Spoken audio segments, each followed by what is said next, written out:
got a secret weapon. His name's Omar. So in hindsight, I definitely overcomplicated certain aspects of this mural. For instance, in this section, I could have just painted the whole green leaf section and then painted the brown branches over the green. But instead I painted the branches first, and then we had to paint around the branches, and then it took a lot of time to do the fine details of painting around the branches. Next time I definitely won't do that. There were quite a few aspects of this mural where I was maybe a little bit slower, or maybe doing the process not in the most ergonomic way, and I learned a lot of things in this process that next time I will implement, that will make the job flow a lot better. Yeah, we live and we learn. That's what it's all about, hey? Okay, so you can see here that's just had a first coat of green, and then this side has had its second coat, so you can kind of see the difference. The browns all had 2 coats. We're having to do 2 coats of everything. I always do. I always have to do 2 coats of every color, just so that it really is bright, otherwise it just looks unfinished. But sure, I'm so blessed. I've got this guy Omar. He's one of the groundsmen at Carradale, and he's helping me, and it's such a blessing, yo. It's like, yo, it's gonna make the meal so much easier. Oh, and it's also nice to have someone just to chat cuck with and stuff, so it's very, very nice having a helper on this mural. I'm very, very grateful, because he's making my work so much easier, and it's gonna go much faster. So yeah, anyway, it's been a very fun day, very happy with the progress. And what's your cat's name? Okay. The kitty cat. Her name is Kitty.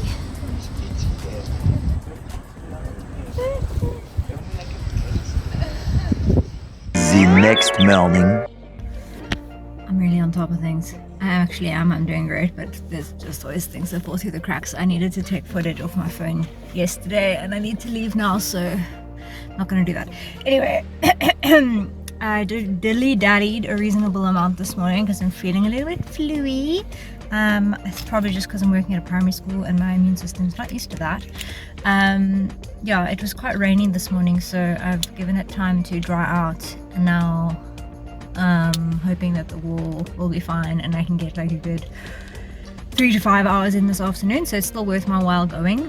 But yeah, gonna take it easy, not gonna overdo it because I am feeling a little bit flu-y, but I also gotta get this done, so I'm just gonna keep showing up every day that I'm there and make progress, and it feels great, so let's go.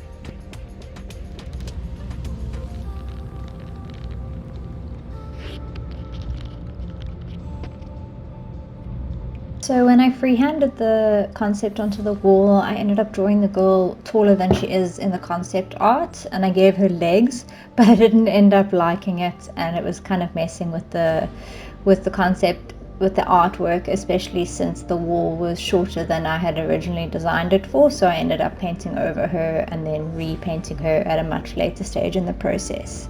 Welcome to my office.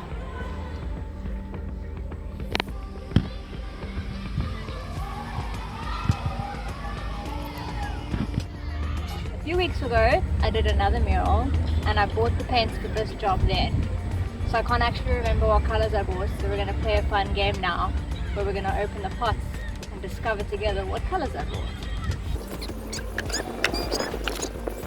Really can't remember, so probably a green and a blue and a pink, but we'll see. Oh, nice. Nice bright yellow. Yellow.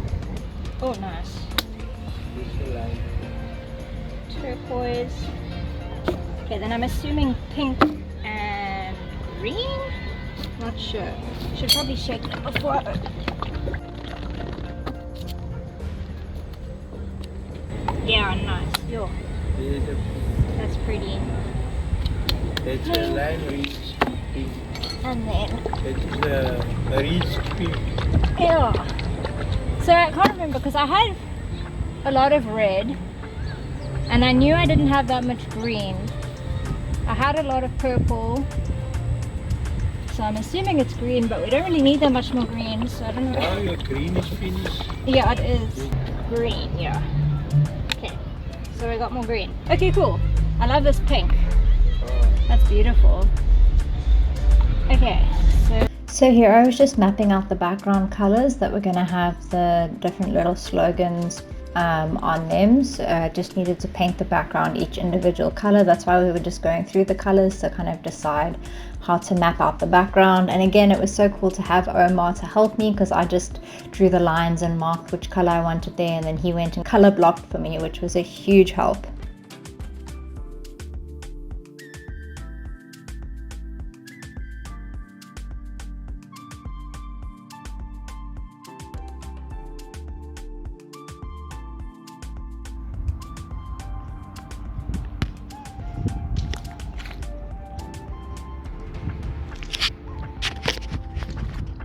Not bad for 2 days work, eh?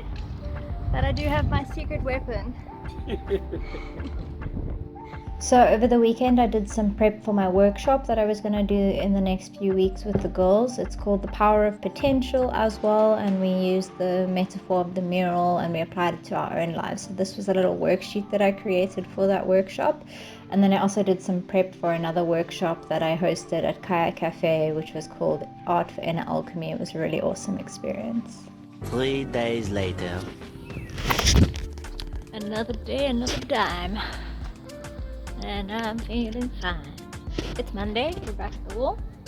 Friday was pretty crazy, the weather was awful, it was so windy, my sheets were blowing everywhere, and it's not fun painting in the wind. But anyway,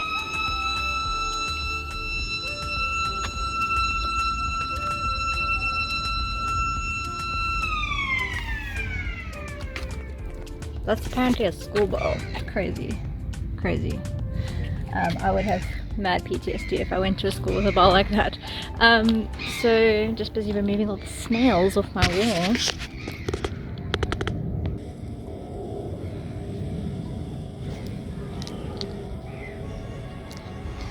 Cheapers, guys. Alrighty, so I'm not the neatest painter. I like paint because you can paint layers, so when I make mistakes, when I mess, my helper's pretty messy too, but I can't blame him. I was way more messy than he was last week. So yeah, I just paint over the places that I miss, and then yeah, anyway, paint, it's great. So today I'm just doing some neatening up and hopefully getting into the details today. So it's just like second layers needed in certain areas, neatening. Anyway, there's a lot to do. We've got a way to go, but we got a nice, solid, beautiful foundation. Let's go. So by far the most time-consuming part of any mural in my experience is just building up the layers. It's all the unseen work that happens behind the scenes. I'm obviously not going to film myself painting multiple layers of the same color. It's just a waste of time and space and footage. So yeah, what I'm doing here is I'm painting the white base layer, and then I'm going to come on top of that with multiple other layers of color. By the time the mural's finished, I've usually painted 3 to 4 different layers of color.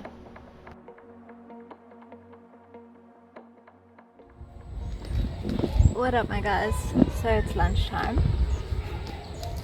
and they have a microwave here, which is great because nobody got time for cold leftovers. Got paint on my fork because I forgot to bring something to open my paint with. I just want to kind of reflect today on the concept of the mural. So I think I've mentioned that this mural is called The Power of Potential. And it's a tree, and there will be a little girl. I haven't painted her yet. So it's working on the metaphor of a seed, and it's something I think it's funny. Like science explains certain things, and then we think we understand them, but they're actually so magical. Like if you think about a seed, like a seed, say, oh, an oak tree grows from an acorn. An acorn's yay big, right? And all that acorn gets is sunshine and water. Sunshine's a completely abstract thing. We can see it and we can feel it, but we can't like touch it or grasp it. It's light. It's literally a frequency. And then water as well is like such a magical substance.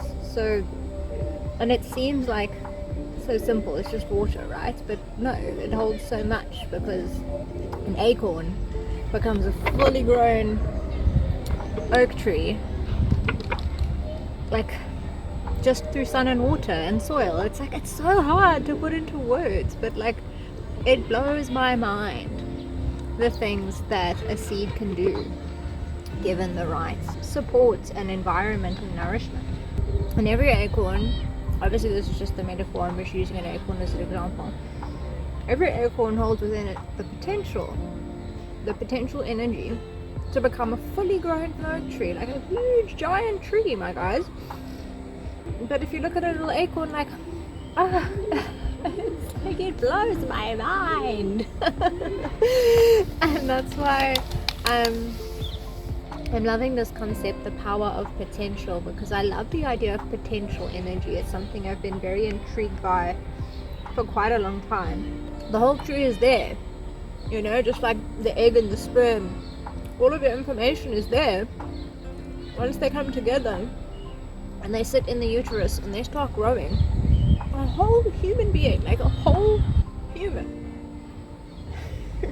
what the hell comes out of that? Like, it blows my mind. How these tiny things can become these fully fledged, super complex, magical beings, like trees and humans.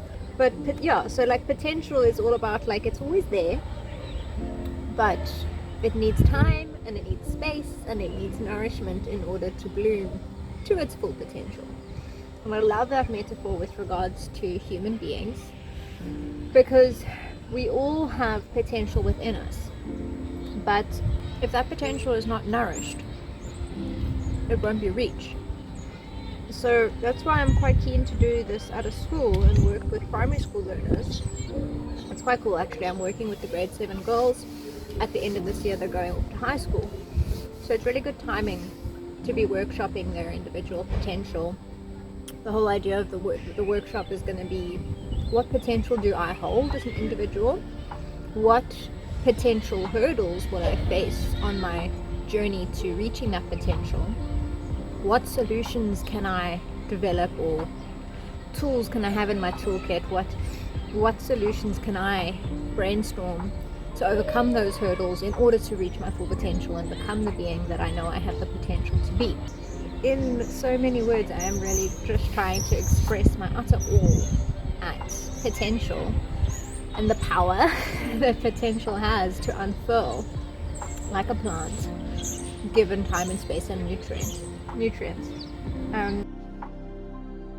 Watching back on these videos now a few months later, I realized that potential is something that I'm very passionate about, and helping people tap into their potential and pursue their potential is something that I really want to work with in the future.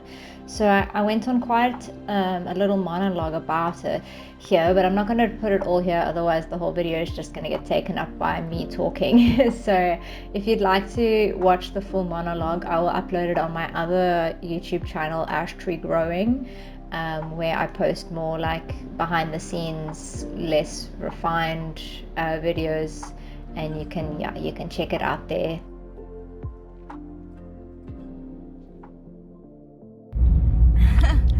Now that was an interesting end to the day. We've had a few experiences since being here, but nothing serious. It wasn't serious either, but it's just the realities of working in Mitchell's Plain. But I mean, it happens everywhere in South Africa, but the police are out. There was apparently a dude running around the neighborhood close to the school with a gun, so they asked me to back up and leave for my own safety, and there's so many police officers up now. There were 2 cops. Anyway, lots of police. I've heard, anyway, it's interesting. I've seen quite a few interesting things around the school since I've been there, but I feel very safe. But it's wise to not be arrogant or ignorant, and when they ask you to leave, just do that. But yeah, interesting into my day. I got to finish what I was planning on, basically, almost finished, not everything, but I finished what I did. So I'm heading home a little bit earlier than I intended, but that's obviously not a bad thing. Anyway, I'm driving now. Love you, bye.